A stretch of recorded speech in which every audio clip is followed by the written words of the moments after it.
A'udzubillahi minasyaitonirrajim. Bismillahirrahmanirrahim.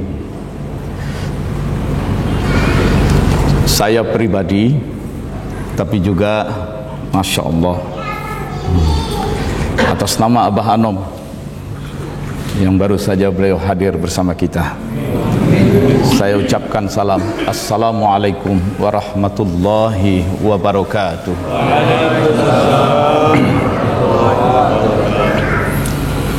Alhamdulillahi rabbil alamin, wa bihi nasta'inu ala umurid dunya waddin. Ashhadu an la ilaha illallah wahdahu la syarika lah, wa ashhadu anna Muhammadan abduhu wa rasuluhu la nabiyya ba'dah. Allahumma salli wa sallim wa barik alaihi. Allahumma aftah lana bi futuhil arifin. Rabbana aftah bainana wa baina qaumina bil haqqi wa anta khairul fatihin. Walhamdulillahi rabbil alamin. Wa ila hadratin Nabi Muhammad sallallahu alaihi wasallam wa ala alihi wa sahbihi wa masyayikhina fi tariqah, khususan sahibul wafat ajrul arifin. Al-Fatihah.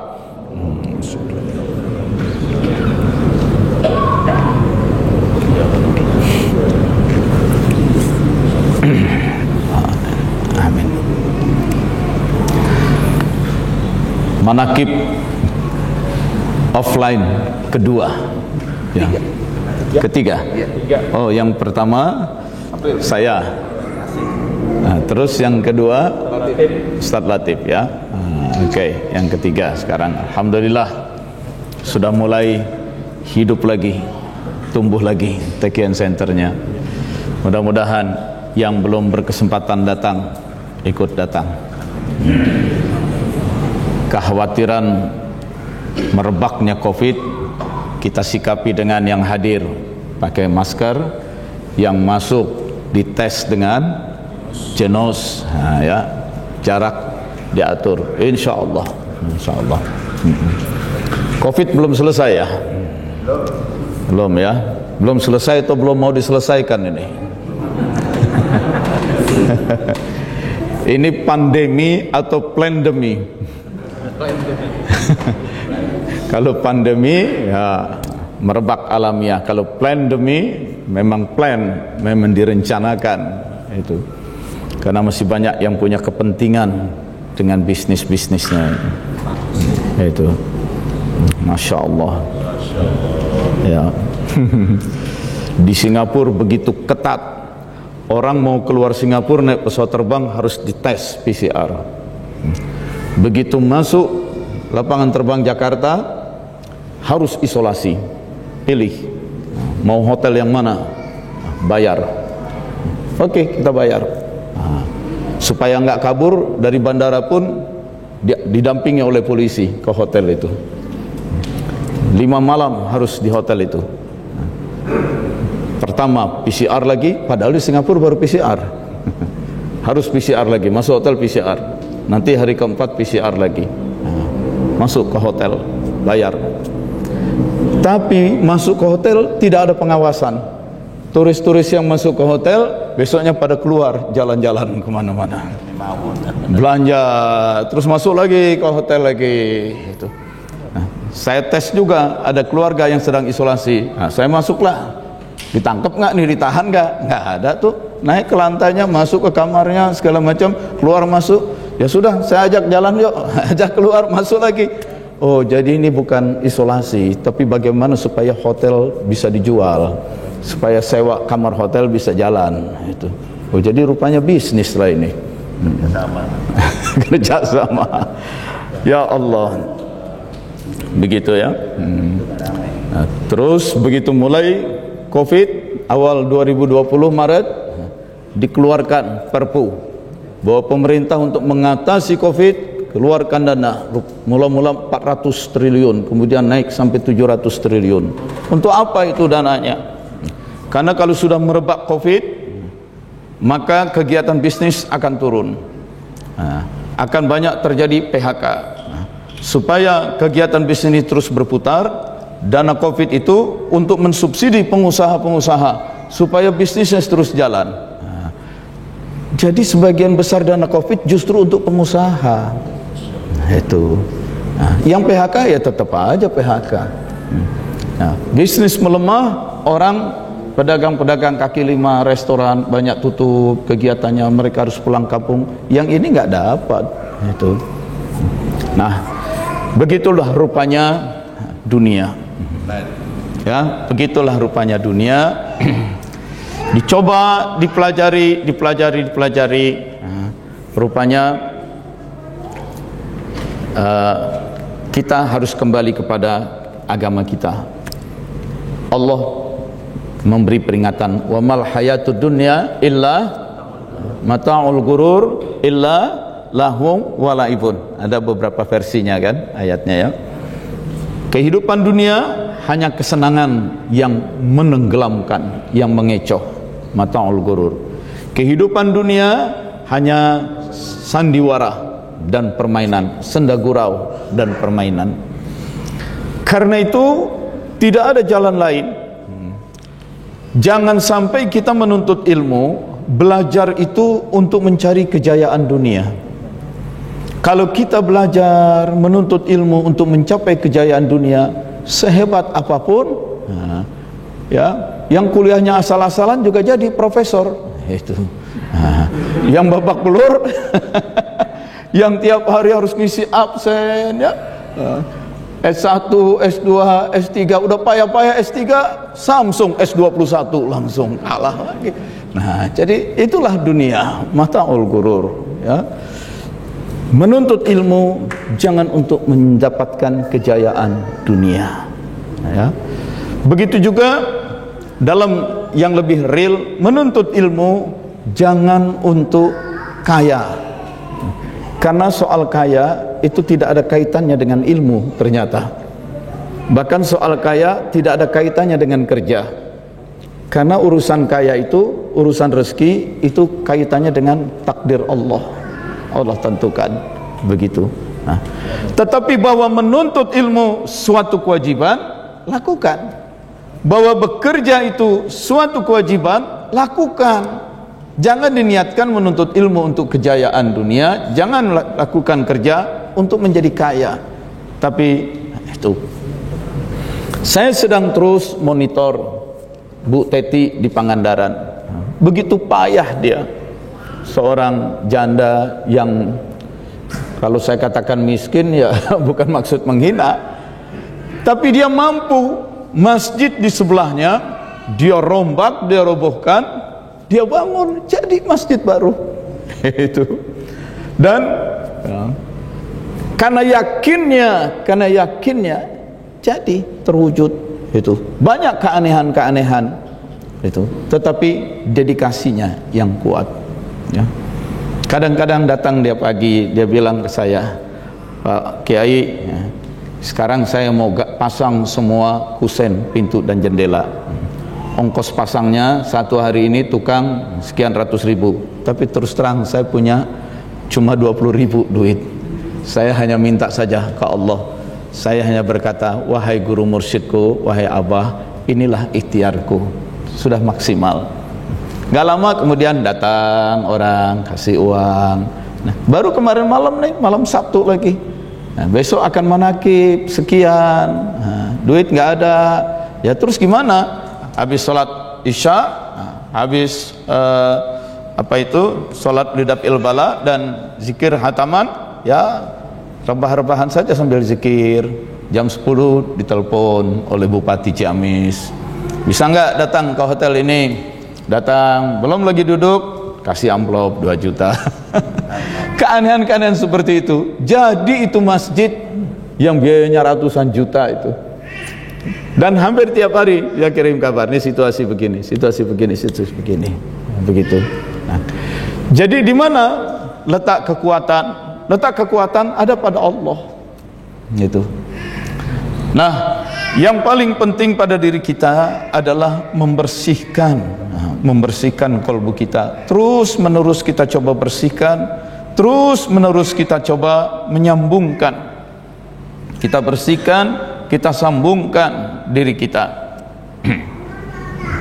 Coba mudah-mudahan ada. Soal bersih-bersih kita sudah faham lah, kita sudah sama tahu ya, soal bersih-bersih itu bersih kolbu.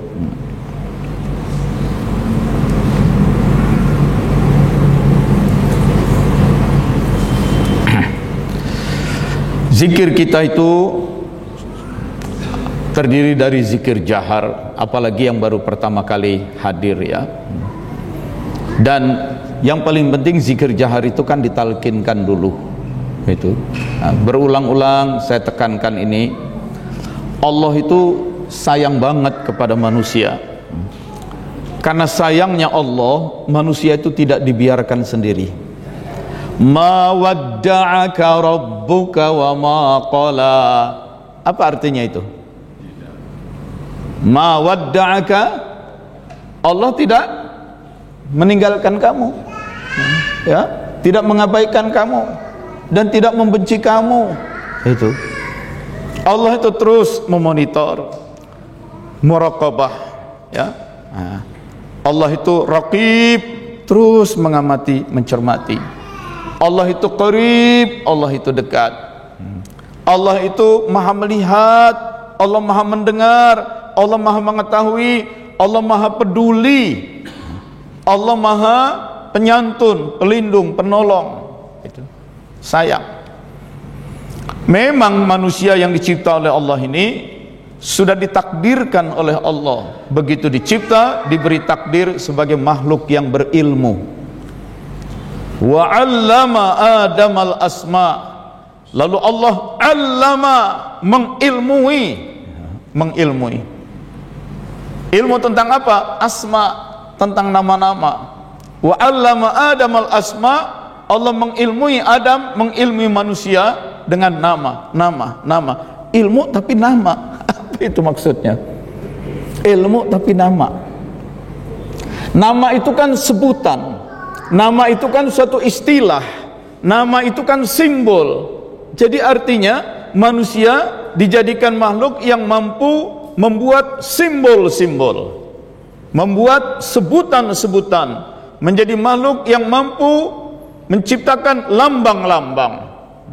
Itu. Nama itu sebutan, nama itu simbol, nama itu lambang. Di balik sebuah nama, itu di belakangnya itu ada berbagai hal. Itu. Ini apa namanya? Mouse. Mouse itu bukannya tikus. Nah, jadi simbol kan? Kenapa disebut mouse? Karena sebelumnya kan dia bukan wireless, ada kabelnya kan? Nah, jadi bentuknya seperti tikus, supaya enak digenggam, lalu dikasih kabel. Jadi bentuknya kayak tikus. Dikasih nama mouse, tikus. Nah, masuk bahasa Indonesia, mouse diterjemahkan jadi tetikus. Jadi bukan tikus, kalau tikus binatang, tapi tetikus. Nah, itu. Nah, oke. Dikasih nama mouse, tapi itu kan simbol. Kita tahu ini bukan tikus dalam arti binatang. Ini dikasih nama tikus sebagai nama, sebagai simbol karena bentuknya. Berarti dari sebuah nama di dalamnya ada keterangan tentang bentuk. Dari sebuah nama ada keterangan tentang fungsi. Pada sebuah nama, sebuah simbol ada keterangan tentang asal, tentang komposisi, tentang tujuan. Jadi dengan diberi kemampuan simbol, manusia itu punya kemampuan merangkum banyak keterangan, merangkum banyak informasi, merangkum banyak data hanya menjadi sebuah kata. Dan itu yang membuat manusia menjadi lebih hebat dari makhluk lain. Bayangkan kalau saya harus berkomunikasi dengan anak kecil, ya, tolonglah bapak ini capek, ambilkan bapak sebuah bejana yang bentuknya silinder seperti bambu, bagian bawahnya tertutup, biasa dibuat dari beling, biasa orang tuangkan air di situ untuk minum. Kan jadi lama ngomongnya kan. Tapi tuan anak udah ngerti, tolong ambilkan bapak gelas. Itu, ya, tolong ambilkan bapak gelas. Itu. Nah. Dan kalau orang tua atau kita sebagai orang tua pulang dari mana-mana capek, kita bilang sama anaknya, tolong ambilkan bapak air. Apa yang dilakukan oleh anak kita? Dia ambillah gelas, diisikan air untuk minum. Padahal kita bilang, tolong ambilkan Bapak air. Kenapa enggak dia ambilin aja ember air, satu ember? Kan yang kita minta air. Kenapa enggak diambil saja satu panci, air satu panci? Tolong ambilkan Bapak air. Yang dia minta, yang dia ambilkan air minum. Nah, di sini manusia itu makhluk yang bersimbol, dan terhadap sebuah simbol, sebuah sebutan, sebuah istilah, sebuah lambang, itu di belakangnya ada macam-macam keterangan. Ada tentang bahannya, ada tentang fungsinya, tujuannya, komposisinya, asalnya, manfaatnya, macam-macam. Dan orang tuh mengerti. Tadi lagi, ini apa namanya? Mouse, tetikus. Tapi karena saya pegang di depan laptop, orang ngerti. Artinya orang bukan hanya ngerti simbolnya, tapi konteksnya. Kita pulang kerja, tolong dong ambilin Bapak air. Anak itu ambilkan segelas air minum, nggak dia ambilkan air seember, karena dia tahu bapaknya baru pulang, capek, haus. Maka kalau disebut air, air minum, artinya itu anak faham konteks. Jadi bukan saja teksnya air, tetapi konteksnya. Ini minta air karena baru pulang dari perjalanan. Begitu. Nah, tapi kalau kita bakar sampah gitu, tolong ambilkan air, apinya terlalu besar nih. Apa diambilin air minum?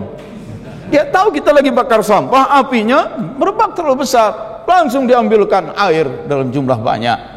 Jadi manusia itu faham teks, faham istilah, nama, simbol, tapi dia faham konteks, sejumlah makna di luar maupun di dalam. Ini yang tidak dimiliki oleh binatang. Tidak dimiliki oleh binatang.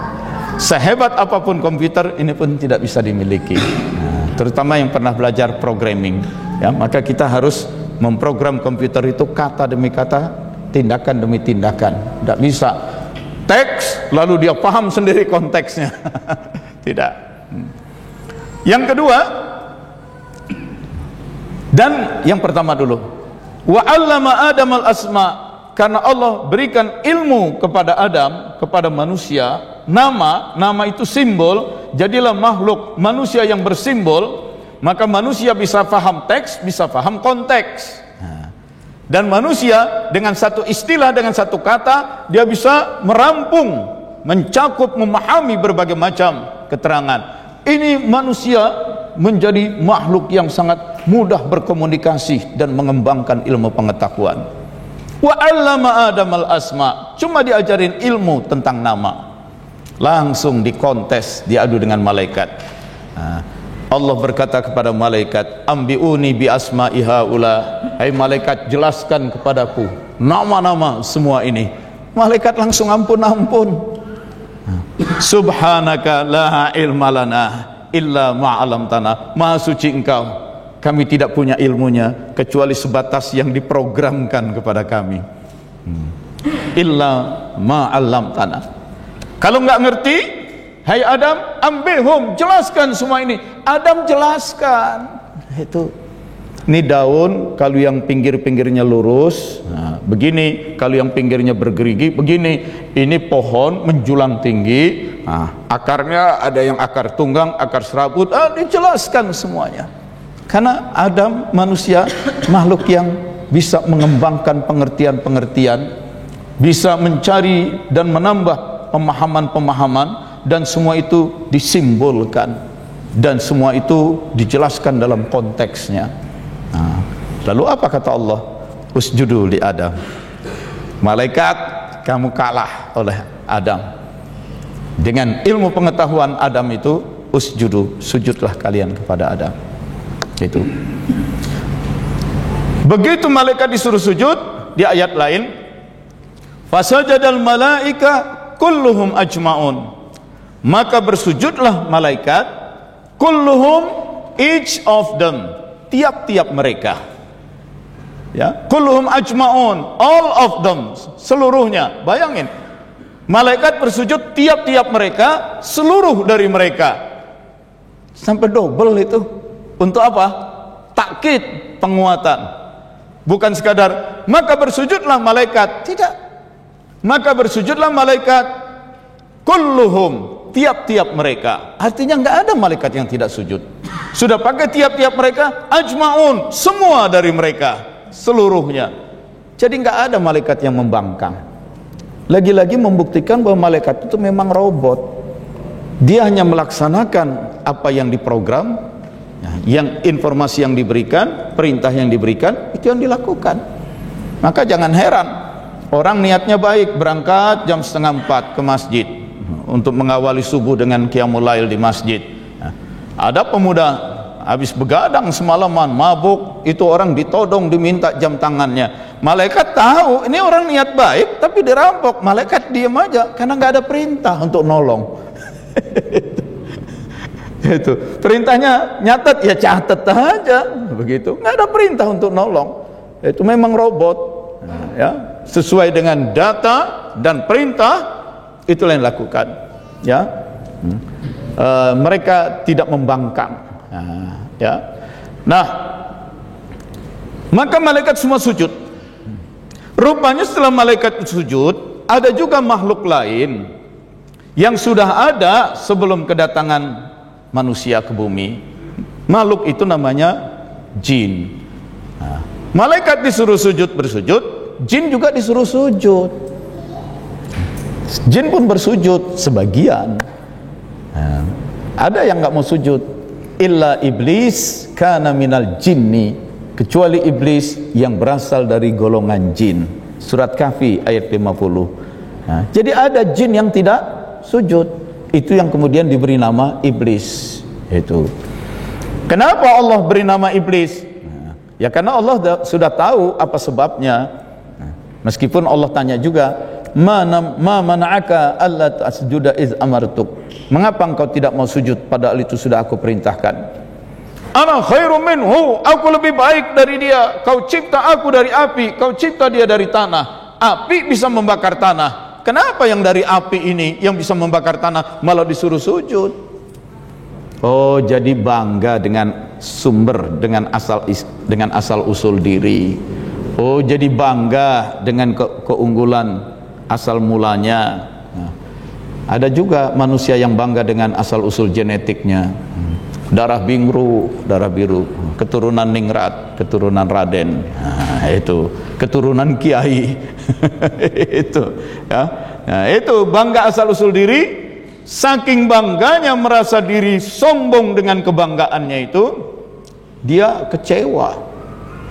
Kecewa lalu kata orang Jawa mutung. Sujud, dia kecewa, ya mutung. Mutung itu membangkang tapi dengan pasif, dengan diam. Itu membangkang tapi dengan pasif. Kecewa dengan kecewa lalu membangkang dengan mutung pasif. Nah, itu dalam bahasa Arab disebut ablasa. Ablasa itu kecewa, lalu saking kecewanya dia membangkang dengan pasif, mutung, diam aja. Itu minggir, nggak mau dia minggir.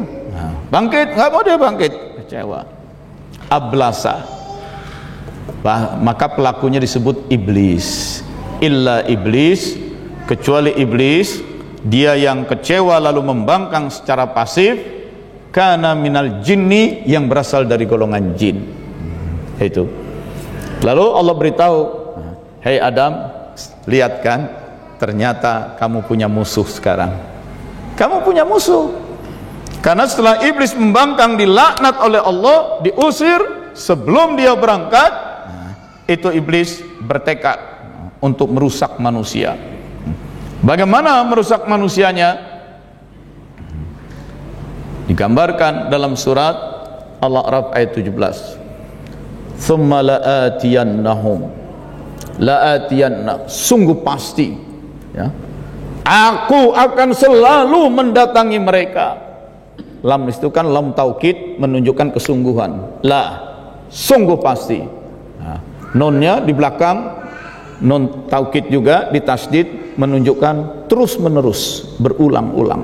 Jadi cara menerjemahkannya, la'atiyanna, sungguh pasti aku akan selalu mendatangi mereka. Jadi iblis bertekad untuk merusak manusia. Hei Adam, lihat kan, Inna syaitana lakum aduwwum mubin. Sesungguhnya setan itu musuhmu yang nyata. Jadi kalau ada orang bilang, saya sih dalam hidup nggak pernah punya musuh, justru kita harus bilang, ada. Punya musuh nggak punya. Siapa? Iblis. Itu harus kita nyatakan sebagai musuh. Kalau bilang saya nggak pernah punya musuh, ya berarti iblis yang kita temenin juga. Itu ya. Jadi hidup harus punya musuh. Nah, kembali. Kemudian Allah perintahkan, uskun anta wa zaujukal jannah. Tinggallah engkau bersama istrimu. Hai Adam, tinggallah engkau bersama istrimu. Jadi ini Adam ketika menjalankan perintah ini, Adam udah punya istri. Itu. Kalau istri laki apa perempuan itu?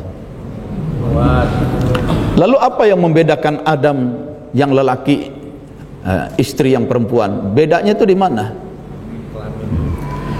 Bedanya itu pada sistem organ tubuh dan sistem hormon. Itu ya. Organ tubuh, perempuan punya rahim, kita nggak punya rahim. Organ tubuh, kemaluan perempuan dengan kemaluan laki-laki beda. Sistem hormon ya, pada perempuan, pada laki-laki apa? Testosteron. Nah, pada perempuan ada estrogennya. Nah, jadi keberbedaan laki perempuan itu pada tubuh. Tetapi kan manusia bukan tubuh. Manusia itu yang hakiki ruh yang ada di dalamnya. Kalau ruh dilepas dari tubuh, ruh tidak mengenal laki perempuan. Ruh tidak ada gendernya. Ruh tidak ada laki, tidak ada perempuan. Ruh tidak punya buah dada seperti buah dada tubuh perempuan. Ya. Nah, ruh tidak punya kemaluan seperti kemaluan laki-laki yang memanjang seperti kepala kura-kura. Itu. Jadi kalau sudah ruh dicabut keluar, ya ruh dengan ruh. Itu nggak ada lagi beda laki perempuan. Keberbedaan laki perempuan itu pada gender, nah, pada tubuh. Dan tubuh ini dicipta dari tanah. Jadi Adam sudah diturunkan, dimasukkan ke dalam tubuh yang dari tanah. Hawa diturunkan sebagai ruh, dimasukkan ke dalam tubuh perempuan dari tanah. Nah, tanah mana? Ya tanahnya kan tanah bumi. Jadi dua-duanya udah di bumi. Dua-duanya sudah di bumi. Uskun anta wa zaujuka, tinggallah engkau dan istrimu al-jannah. Al-jannah ini kebun. Ya kebun ini ya kebun udah di bumi, dua-duanya udah di bumi. Itu. Tinggallah engkau dan istrimu di dalam jannah, kebun. Wa kula minha, dan makanlah hasil produksi kebun itu. Kenapa disuruh makan hasil produksi kebun? Ya karena Adam dan Hawa sudah punya bashar, sudah punya tubuh, punya badan. Sebagai badan yang terbuat dari bahan tanah, dia perlu makanan dari hasil kebun. Itu. Maka dikatakan tinggallah engkau wa kula minha, makanlah dari hasil kebun itu ragadan, yang tersedia berlimpah, karena tubuhmu yang dari tanah juga memerlukan nutrisi gizi dari hasil-hasil kebun yang tumbuh di tanah itu. Ini kisah udah di bumi ini sebenarnya. Itu makan yang tersedia berlimpah. Nah, di sini yang penting, haitsu syi'tuma, yang mana saja yang kamu kehendaki. Haitsu syi'tuma, yang mana saja yang kamu kehendaki. Syi'tuma, syi'tum, sya'a. Sya'a masyiah. Jadi kepada Adam dan Hawa diberikan masyiah. Apa itu masyiah? Pilihan bebas. Apa itu masyiah? Masyiah free will. Apa itu masyiah? Ya, willingness. Makan yang mana saja kamu kehendaki. Mau makan ini, ya makan. Mau makan ini, makan. Allah tidak memaksa. Allah tidak mengatur sebagaimana Allah mengatur malaikat seperti robot. Kepada kamu diberikan masyiah. Pilih yang mana saja. Haitsu syi'tuma, yang mana yang kamu kehendaki. Kamu punya free will, kebebasan berkehendak. Kamu punya freedom of choice, ya, punya kemerdekaan membuat pilihan. Dan ini dahsyat. Sudah diberikan ilmu, diberikan masyiah. Masya Allah. Tapi meskipun ada masyiah, Ini takdir yang paling dasar bagi manusia. Setelah ilmu, takdir kedua adalah masyiah. Allah sambung, yang mana saja yang kamu kehendaki makan. Wala taqraba hadhihi syajarah, jangan kamu dekati pohon ini. Bebas, tapi tetap ada limit. Bebas, tapi tetap ada batas. Jangan makan buah dari pohon ini. Oke. Terus fa'azallahum asyaiton, maka setan menelusup masuk ke dalam kebun itu. Kalau kebun itu surga, bagaimana mungkin setan yang sudah terkutuk bisa masuk surga? Kan ini memang bukan surga. Al-jannah di sini ya kebun di bumi. Setan masuk. Begitu masuk masih bisa memberikan tawaran.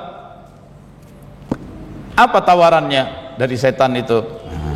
Ya Adam, wahai Adam, hal adulluka ala syajaratil khuldi wa mulkin la yabla. Hai Adam, maukah engkau kutunjukkan syajaratil khuldi, pohon keabadian, yang kalau kau makan hasil dari pohon keabadian itu, kau makan buahnya, maka kau akan abadi terus, tidak akan pernah musnah, kamu kekal.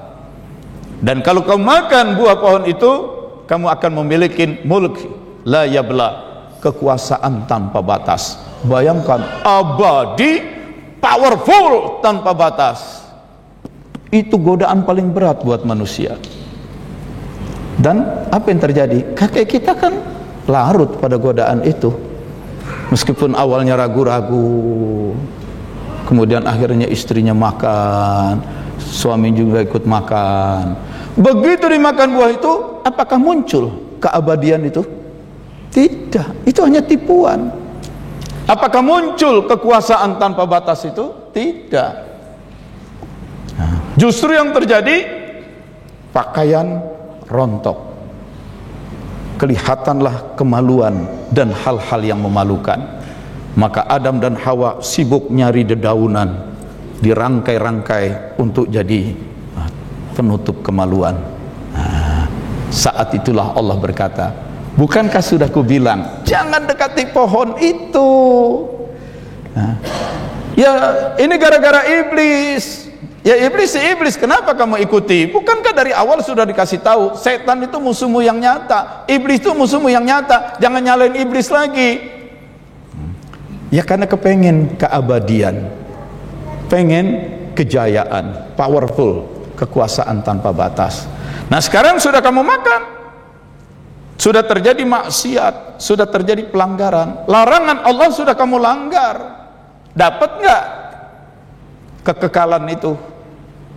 Akhirnya pensiun juga, padahal udah kedukun sana sini. Akhirnya copot juga jabatan. Itu nggak ada kekekalan. Dapat nggak kekuasaan tanpa batas?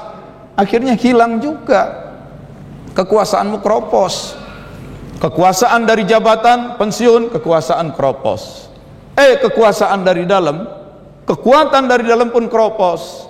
Mulai kena diabetes, mulai kena asam urat naik, darah tinggi, kemudian jantung, kropos, kamu nggak bisa. Yang jelas sudah terjadi pelanggaran. Itu gara-gara setan? Enggak, dari awal udah kasih tahu setan itu musuhmu yang nyata. Menyalahin siapa lagi? Ya lupa, nggak tahu sih. Dari awal udah dikasih tahu. Wala taqrabu hadhihi syajarah. Dari awal udah kasih tahu. Jangan bilang nggak ada peraturannya. Jangan bilang nggak tahu. Terus gimana? Adam nggak punya alasan lain. Keluarlah doa pertama dari anak manusia. Rabbana zalamna anfusana wa ilan taghfir lana wa tarhamna lanakunanna minal khasirin. Ya Tuhan kami memang zalim terhadap diri kami sendiri. Kalaulah Engkau tidak berikan keampunan kepada kami atas kezaliman itu, Engkau tidak berikan rahmat kasih sayang kepada kami rugi terus. Ya sudah, yang sekarang semua hidup bakal susah katanya, sembako mau dipajakin lah, itu mau dipajakin. Ya udah, Rabbana zalamna anfusana, ya Tuhan kami emang kami yang zalim, salah milih kemarin. Itu gitu aja. Rabbana zalamna anfusana, ya Allah memang salah berpihak, memang kami juga yang jadi buzzernya. Itu. Makanlah itu. Terima. Itu. Rabbana zalamna anfusana. Sekarang kita udah sama-sama minta ampun aja. Minta rahmat dari Allah. Inilah. Jadi manusia meskipun dijadikan makhluk yang berilmu, dijadikan makhluk yang memiliki masyiah, ilm, masyiah. Ingat itu. Ilmu tentang simbol, ilmu asma dan masyiah. Manusia menjadi makhluk yang kreatif. Ternyata ada titik lemah manusia. Titik lemahnya di mana? Hasrat keabadian, hasrat kejayaan. Di situ titik lemah, dan setan masuk dari situ, iblis masuk dari situ. Karena itu, karena Allah sayang kepada manusia, pinter ya pinter, kuat ya kuat, bisa menghasilkan teknologi, menghasilkan persenjataan, tapi juga kamu punya titik lemah, dan kelemahan itu bisa dimanfaatkan oleh iblis. Nah, karena Allah sayang, Allah utus. Untuk setiap manusia ada Rasul. Walikulli qaumin had. Untuk setiap kaum Allah utus pembawa petunjuk. Al-Hadi. Walikulli ummatir Rasul. Dan untuk setiap umat ada Rasul. Untuk setiap umat ada Rasul. Setiap umat ada Rasul. Setiap umat ada Rasul. Untuk setiap kaum ada pembawa petunjuk masing-masing. Dan sampailah nanti di zaman akhir, ketika kehidupan di dunia mulai menyatu secara global, maka diutuslah satu Rasul, Rasul yang global. Itulah Muhammad sallallahu alaihi wasallam. Ya. Wa ma arsalnaka illa kafatan linnas. Tidak aku utus engkau kecuali kafatan linnas, untuk manusia secara global. Sebelumnya wa ila adin, kepada bangsa Ad, wa ila Thamudin, kepada bangsa Thamud, wa ila Madian, bangsa Madian. Kemudian untuk Bani Israel, untuk bangsa tertentu ada Rasul, ada pembawa petunjuk. Semua Nabi sebelum Muhammad SAW untuk bangsa tertentu, untuk negeri tertentu. Tapi ketika hidup manusia menyatu secara global, diturunkan Muhammad SAW untuk global juga. Dan jadilah itu Nabi yang pamungkas. Itu. Dan Rasulullah itu adalah rahmat dari Allah. Wa ma arsalnaka, tidaklah aku utus engkau hai Muhammad, illa rahmatan lil alamin. Yang jadi rahmat itu adalah Muhammad sallallahu alaihi wasallam. Lalu bagaimana munculnya Islam rahmatan lil alamin? Mestinya dituju itu pribadi, individu rahmatan lil alamin, bukan Islamnya. Kalau Islamnya itu sudah terjadi seluruhnya, tapi individunya, karena yang rahmatan lil alamin kan bukan Islamnya, Muhammadnya. Lalu kita mengikuti Muhammad, kita bentuk karakter kepribadian yang seperti Muhammad SAW. Jadilah kita pun rahmatan lil alamin. Bukan Islam yang rahmatan lil alamin, Muslim rahmatan lil alamin. Kita yang harus menjadi rahmat bagi alam. Karena itu harus hidup ini harus ada manfaatnya, harus ada sumbangannya, harus ada kontribusinya bagi sekitar. Punya harta, berkontribusi dengan harta. Nggak punya harta, punya ilmu, berkontribusi dengan ilmu. Berkontribusi dengan tenaga, berkontribusi dengan apapun. Bahkan ketika malam doa, berkontribusilah dengan doa. Maka para sufi, kalau doa itu bukan lagi mikirin aku, ya Allah ampuni aku, sayangi aku, angkat derajatku, masukkan aku ke dalam surgamu. Tidak. Para sufi itu, ya Allah ampuni semua manusia ini, ya Allah sayangi kami semua, ya Allah lindungi seluruh umat Muhammad. Jadi dalam doa pun tidak ke aku, doa itu semuanya. Wah Pak, boro-boro ngedoain orang banyak, diri aja hidup masih keblangsak, masih susah, rugi dong. Kita nggak berdoa. Ini kan saat sahur, ketika Allah turun mendekat ke bumi, di saat sahur setiap doa terkabul, dijawab doa itu. Masa kita ngedoain buat orang melulu, kita aja masih susah, rugi kita. Jangan. Kita terus doakan umat Muhammad SAW. Kita doakan seluruh umat manusia. Terus kita sendiri bagaimana? orang yang sibuk mendoakan orang lain dan orang lain itu tidak tahu sedang didoakan, maka seluruh penghuni langit akan mendoakan dia. Di mana ruginya?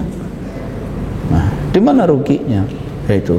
Saya pernah cerita di sini. Entah kenapa, wallahu a'lam bishawab. Naudzubillah, bukan maksud apa-apa. Kalau saya sedang jalan di perjalanan darat begitu, di mana saja perjalanan jarak jauh, di mana ada kuburan, itu kepala saya mesti nengok ke situ. Oh, kuburan.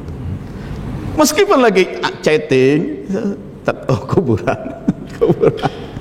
Itu asal mulanya karena setiap melintasi kuburan saya selalu mendoakan ahli kubur. Assalamualaikum ya ahlat diyarul muslimin. Lalu baca Fatihah untuk mereka. Mobilnya udah berlalu tapi bacakan untuk mereka. Allahumma fir lahum warhamhum. Asalnya saya punya kebiasaan begitu. Sampai sekarang kemanapun, di mana ada kuburan, saya seperti kepancing begitu. Ya. Barangkali mereka juga, ya kalau kata Nabi kan, sesungguhnya para ahli kubur itu selalu dalam keadaan menunggu-nunggu kiriman dari kerabatnya, dalam keadaan menanti-nanti. Yang kalau kiriman itu datang, kiriman itu akan datang berupa bergunung-gunung kenikmatan. Jadi mungkin ada orang yang di alam barzahnya, berada di tempat yang gelap, pengap, panas, mengerikan. Tiba-tiba, wus, kok jadi terang, jadi sejuk, jadi harum. Pas malaikat lewat, ini kok berubah mendadak, ada apa? Nah, itu ada kiriman dari kerabatmu. Jadi kiriman dari kerabat itu, kata Nabi, itu akan menjadi bergunung-gunung kenikmatan. Maka sahabat Nabi tanya, apa yang paling ditunggu oleh ahli kubur itu, oleh penghuni kubur itu? Istighfar lahum wassadaqatu alaihim. Istighfar, permohonan ampun untuk mereka, dan sedekah atas nama mereka. Jadi mungkin karena awalnya dulu saya membiasakan lewat kuburan selalu bacakan doa, itu di alam barzah, mereka udah saling cerita kali itu. Maka kalau saya mau lewat, mereka udah pada nungguin. Bukan nungguin secara fisik, bukan ada di situ. Kita nggak tahu alam barzah itu di mana, roh di mana. Bukan secara fisik mereka nongkrong, mereka bukan fisik kok. Artinya sudah ada jalinan ke sana. Set, itu. Nah, apalagi kalau di situ ada terkubur orang-orang soleh yang kita nggak tahu namanya. Yang bisa jadi dulu hidupnya tukang sayur, tukang beca, nelayan, tapi di mata Allah wali. Orang-orang yang di muka bumi tidak dikenal oleh orang lain, tapi dia masyhur, terkenal di langit. Kenapa? Qiyamul lailnya, bersih kolbunya dari benci, dendam, dengki, nggak ada, segala macam. Di dunia dia orang biasa aja. Nah, jadi ada saluran tertentu. Oleh sebab itu menjadi penting ziarah, begitu ya, sarkop ya. Nah, karena dalam ziarah itu ada barangkali beginilah, di kuburan orang-orang soleh itu ada mikrofon begitu, yang kalau kita berdoa ke situ, cus sampai ke sana, itu doa kita sampai, itu karena kesolehannya, karena keberkahannya, begitu. Bukan secara ruh dia duduk di situ. Meskipun itu bisa juga terjadi, tapi kita jangan terlalu materialistik memahaminya, jangan terlalu kebendaan, begitu. Nah, kembali tadi, cobalah kita sedang bahas bagaimana menjadi muslim rahmatan lil alamin. Kalaupun kita nggak bisa kasih uang, nggak bisa kasih ilmu, bacain aja Fatihah umat itu, bahkan terhadap ahli kubur pun. Nah, jadi pengalaman saya begitu, sering lewat kuburan, baca Fatihah, doakan. Sehingga kemana jalan, seperti kemarin Jakarta, Pekalongan, Jogja, Jepara balik Semarang, itu selalu naik mobil tuh. Tiap akan melintasi kuburan langsung, lihat aja keseret begitu. Nah, ya ini kan dari kebiasaan. Nah, jadi kita bikin kebiasaan yang baik sehingga kebiasaan itu menjadi habit, menjadi itu. Dan nggak ada salahnya kuburan siapa ke doa baca Fatihah, baca Fatihah. Itu. Terus ada yang bilang, pantesan udah banyak orang mau nyantet Pak Wahyudin nggak tembus-tembus katanya. Rupanya pada datang pembelanya itu. Itu omongan orang sebelah sana. Lagi ngapain nyantet-nyantet? Itu. Nah, kepada Rasulullah SAW ini yang rahmatan lil alamin, yang Allah utus karena sayangnya Allah kepada manusia. Allah utus karena sayangnya Allah kepada manusia untuk memberikan bimbingan. Karena manusia biar pintar tapi juga bego, manusia biar kata kreatif tapi juga ternyata sering kalah oleh keserakahannya. Maka diutuslah rahmatan lil alamin. Kepada beliau Allah sampaikan ajaran-ajaran, Allah sampaikan petunjuk-petunjuk kitabullah. Dan kalaupun kitabullah itu, petunjuk ajaran itu tidak rinci, tidak menuntaskan ya, karena di dalam Quran saja sholat kan gak ada rinciannya. Maka kepada Rasulullah fa'alhamaha, diberikan ilham untuk menjabarkannya, merincikannya. Maka dari Rasulullah keluar ajaran-ajaran bagaimana melaksanakan apa yang ada di dalam kitabullah yang masih berupa prinsip-prinsip dasar. Rinciannya, praktek teknisnya diajarkan oleh Rasulullah. Itu sunnah Rasul. Dan Rasulullah juga menyiapkan kader-kader dari orang-orang yang hidup di sekitar beliau. Itu para sahabat. Di antara para sahabat ada yang dikader khusus. Maka di antara para sahabat itu ada yang nanti ilmunya tinggi, jadilah alim, jamaknya ulama. Ada yang gemar ibadah, mendekatkan diri kepada Allah sehingga Allah menganggapnya wali, jamaknya aulia. Ada di antara para sahabat yang banyak berbuat kebajikan ya, melakukan amal saleh, jadilah mereka salihin. Di antara para sahabat ada yang ulama, ada yang aulia, ada yang solihin, ada yang tiga-tiganya sekaligus ya. Dia ulama juga, aulia juga, mereka solihin juga. Solihin karena banyak amal solehnya, banyak manfaatnya. Ulama karena ilmunya, aulia karena ibadahnya. Ini kader unggulan. Lalu Rasul wafat. Jadi begitu Nabi Muhammad SAW wafat, yang ditinggalkan bagi kita itu 3. Tetapi kawan-kawan kita sebelah sana selalu menekankannya setelah Nabi wafat cuma 2. Dalam berbagai khutbah Jumat selalu dikutip hadis, taraktu fikum amrain, kutinggalkan untuk kalian 2 hal, ma in tamassaktum bihima lan tadillu abada, sepanjang kalian berpegang pada 2 hal itu kalian tidak akan sesat selama-lamanya, kitab Allah wa sunnah Nabi. Kitabullah dan sunnah Nabi. Jadi setelah Nabi wafat, ikuti kitabullah, sunnah Nabi saja. Lain dari itu bid'ah, wa kullu bid'atin dolalah wa kullu dhalalatin finnar, kafir ente. Kenapa cuma 2? Ya kalau menurut hadis yang begitu memang cuma 2. Tapi kan ada keterangan hadis lain. Ashabi kan nujum, sahabatku itu bagaikan bintang-bintang. Ya. Karena kan Rasulullah sering disimbolkan sebagai qamar. Ya, anta syamsun anta badrun itu kan. Nah, bintang-bintang itu para sahabat. Ikuti para sahabatku. Itu ya. Dan juga setelah nabi-nabi, yang dibawa nabi adalah ulama. Innal ulama warasatul anbiya. Meskipun tidak semua yang masuk pengurus MUI adalah layak jadi ulama gitu. Tidak semua. Tapi ulama yang sebenar-benar ulama warasatul anbiya. Dan ciri ulama itu apa? Lihat dalam surat Fatir.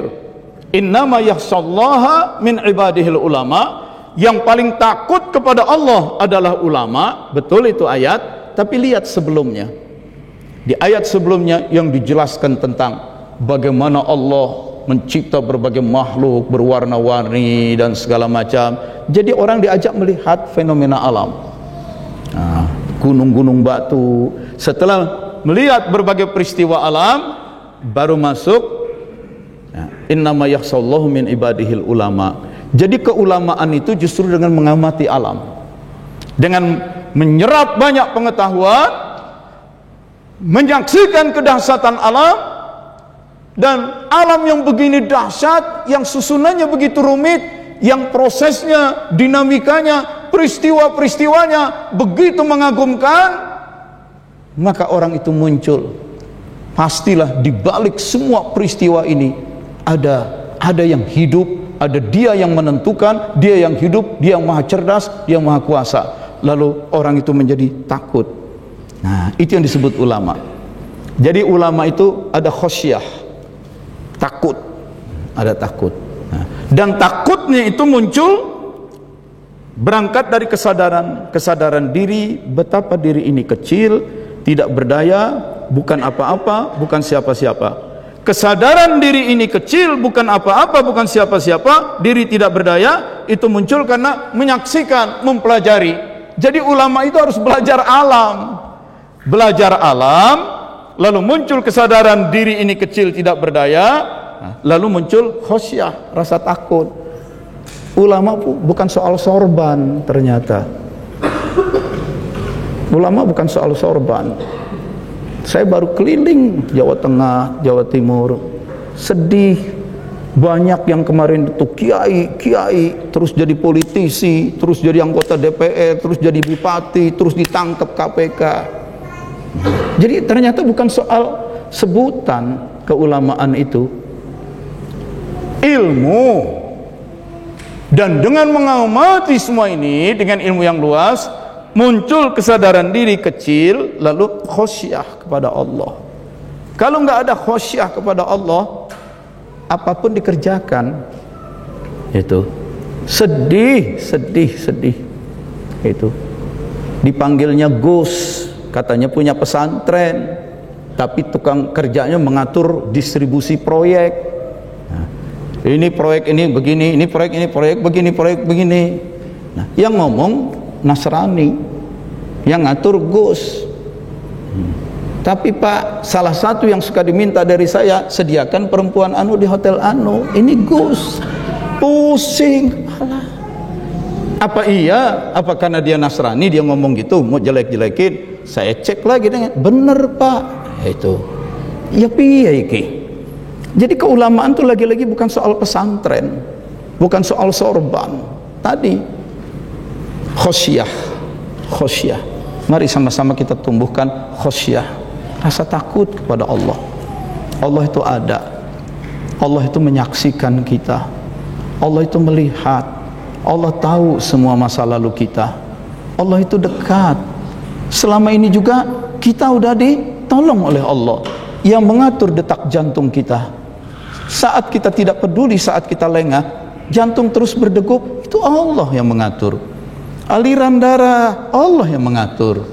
Metabolisme di dalam sel, sehingga dia bisa menyerap nutrisi, mengubahnya menjadi energi, lalu melakukan regenerasi sel.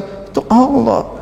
Allah ada, Allah dekat, Allah tahu, Allah peduli, Allah sayang, Allah menolong, Allah melindungi. Sampai sekarang kita nggak kena COVID karena memang Allah tidak kenakan. Allah lindungi, Allah lindungi. Terus gimana? Mau berbuat apa dengan Allah yang begitu dekat, dengan Allah yang begitu tahu? Tumbuhkan khosyah. Soal Anda nggak bersorban, nggak dipanggil kiai, nggak jadi masalah lah. Tapi Allah tahu, para malaikat di sisi Allah tuh tahu. Tumbuhkan khosyah. Nah, jadi setelah Rasulullah wafat, 3 yang ditinggal: kitabullah, sunnah Rasul, para kader, ulama yang khosyatullah. Tidak bisa diabaikan hanya dengan bilang setelah Nabi wafat ikuti Quran, hadis saja, kitabullah, sunnah Nabi saja. Tidak. Mohon maaf, pola pemikiran salafi wahabi seperti ini kesalahan yang sangat fundamental. Dengan begitu terjadi pengabaian terhadap ulama, aulia dan solihin. Itu. Nah, nanti setelah Nabi wafat, mereka lah yang melanjutkan membimbing manusia lainnya. Membimbing bagaimana? Mengajarkan kitabullah, mengajarkan sunnah Rasul. Kalau nanti sunnah Rasul itu kan ada teks, ada konteks. Rasul hidup di Mekah, di Madinah. jadi hadis-hadis itu konteksnya konteks Mekah, konteks Madinah. Bagaimana hadis di Indonesia zaman sekarang ini? Konteksnya udah beda. Dulu belum ada internet di Mekah Madinah itu. Maka pada konteks yang berbeda ini diperlukan tafsir-tafsir baru, interpretasi baru. Disitulah tugas para ulama, aulia dan sholihin untuk melakukan ijtihad. Dari ijtihad itulah dimunculkan pendapat-pendapat baru, fatwa-fatwa. Ini bukan pendapat orang biasa, orang sembarangan. Ini pendapat orang yang aulia, yang ulama, yang sholihin, yang pendapat dari orang yang sangat bertanggung jawab dan bisa dipertanggungjawabkan. Itulah fatwa. Itu. Dan mereka pun selain memberikan pendapat-pendapat, fatwa-fatwa, juga mencontohkan, dan karena itu meninggalkan kisah-kisah keteladanan akhlak. Kisah keteladanan akhlak itu namanya manqobah, jamaknya manakib. Jadi bagaimana Umar bin Abdul Aziz, ya, begitu tahu kalau malam, dulu belum ada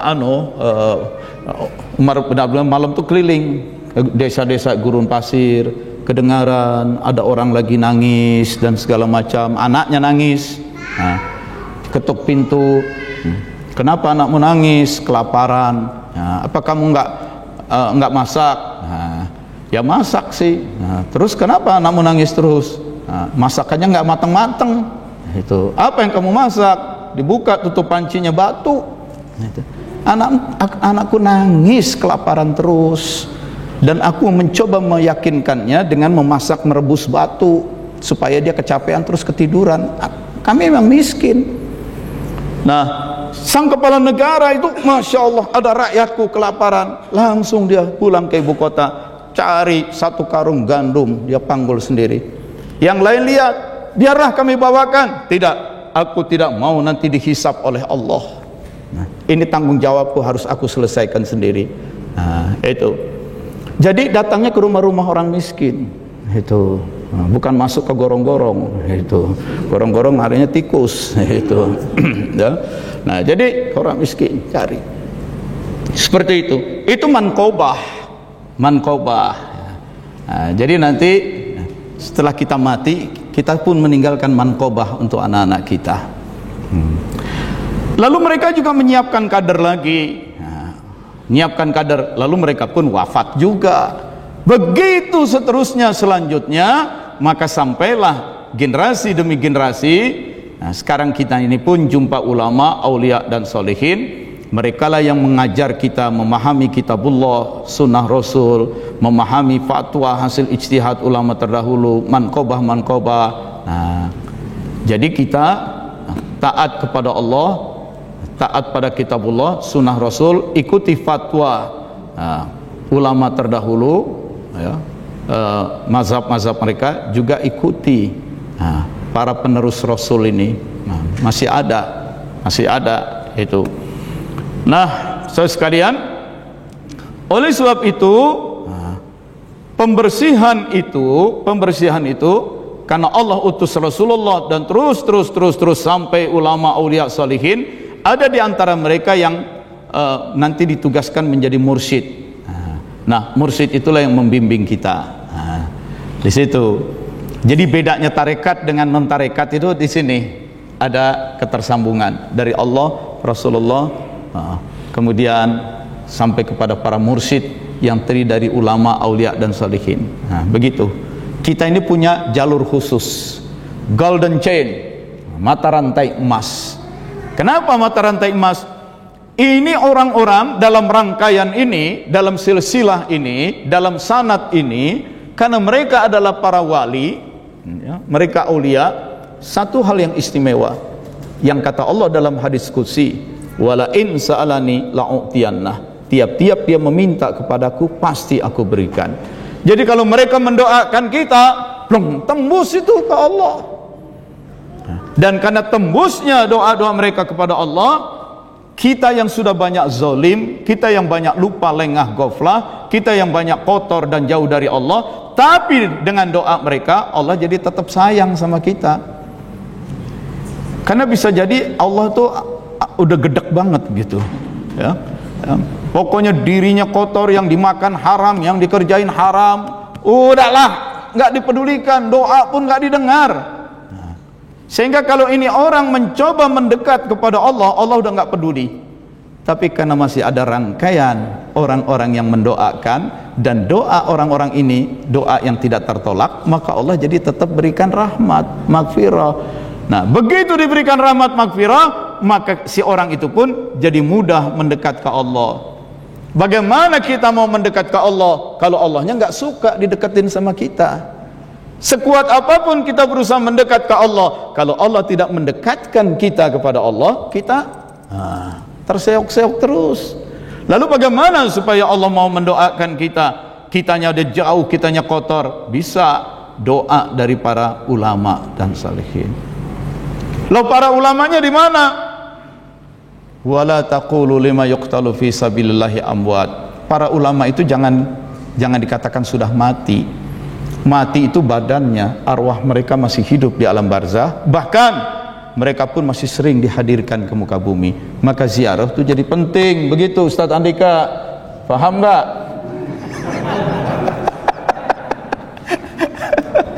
Panglima Sarkup diajarin katanya. Itu ya. Jadi ziarah itu penting tuh begitu. Ya, jangankan ziarah, kita nggak ziarah kuburnya, tawasul itu penting. Terus tawasul, bacakan Fatihah, ya. Karena ini udah ruh urusannya, badannya mati, terkubur entah di mana. Ruhnya itu bolak-balik alam barzakh sini. Bacakan terus, penting tawasul. Begitu. Ya. Masya Allah, dengan tawasul itu, dengan tabaruk itu, maka turunlah maghfirah, rahmat, hidayah, taufik dari Allah, dan itu justru mempermudah kita mendekat ke Allah. Kalau tidak kena hidayah, taufik, tidak kena maghfirah dan rahmat, kita tuh ngepot, berusaha nggak nyampe, nggak naik. Itu begitu. Nah, ya, selalulah minta dipertemukan dengan para mursyid, dipertemukan dengan orang-orang yang bisa membimbing kita mendekat kepada Allah. Itu doa, ya. Nah, ini surat An-Nisa ayat 64 ini, surat 4 ayat 64, ya.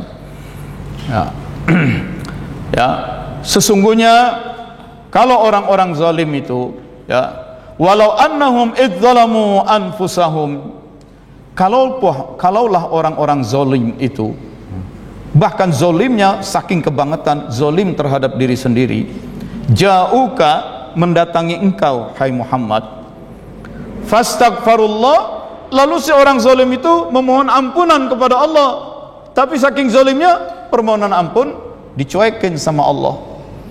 Tapi karena mereka mohon ampunnya di depan Nabi, wastaghfarallahumur rasul, lalu Rasul pun memohonkan ampun. Gara-gara permohonan ampun dari Rasul ini, Allah jadi ampuni.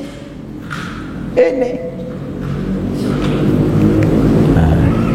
ada orang yang sulit kehidupan dunianya, tapi dia pulang kampung, dia bersimpu, dia letakkan wajahnya di lutut ibunya. Bu, saya mohon maaf Bu, mungkin memang saya dulu pernah berbuat nakal, selama ini saya sibuk cari sana sini sampai lupa teguran sama ibu.